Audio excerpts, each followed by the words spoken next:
Hello friends, welcome to food magic Bangla.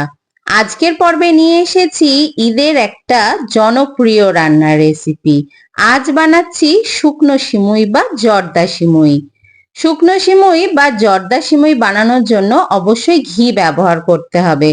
4 table spoon ঘি ভালো করে গরম করে নিয়ে এর মধ্যে 3টে ছোট এলাচ দিলাম, একটুখানি দারচিনি আর 2টো তেজপাতাকে দিয়ে ফোড়ন দিয়ে দিলাম। তারপরে এর মধ্যে অল্প একটু কাজু আর কিশমিশকে হালকা করে ভেজে নিলাম। দিয়ে দিচ্ছি 50 গ্রাম সিমুই। আমি একেবারে যে পাতলা সিমুই হয় সেটা নিয়েছি, আর এটা আগের থেকে ড্রাই রোস্ট করা ছিল, তাই খুব বেশি ভাজার দরকার নেই। মিডিয়াম ফ্লেমে রেখে এটাকে আমি হালকা করে একটু ভেজে নিচ্ছি। আমার সিমুইটা এখন ভাজা হয়ে গেছে। এবার এর মধ্যে দিয়ে দিলাম আমি হাফ কাপ চিনি।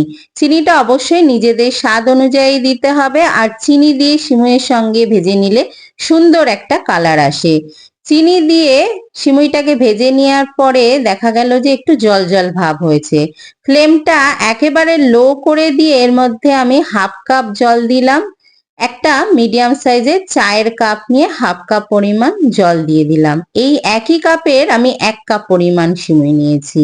জলটাকে দিয়ে ভালো করে মিশিয়ে দিয়ে একেবারে লো ফ্লেমে ঘড়ি ধরে 5 মিনিটের জন্য ঢেকে রাখতে হবে। 5 মিনিট পরে ঢাকা সরিয়ে নিয়েছি, জলটা শুকিয়ে গেছে।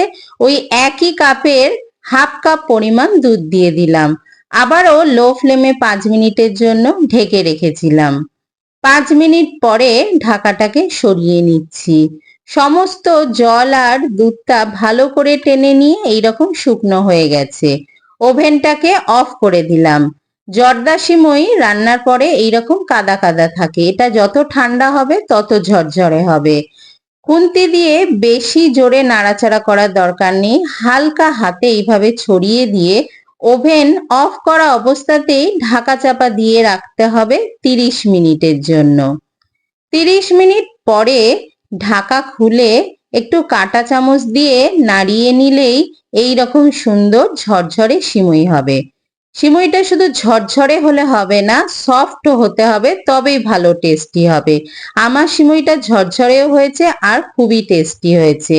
আশা করছি আমার আজকের শুকনো সিমুই বা জর্দা সিমুইয়ের রেসিপিটা ভালো লেগেছে। ভালো লাগলে অবশ্যই আমার চ্যানেলটা সাবস্ক্রাইব করে পাশে থাকুন।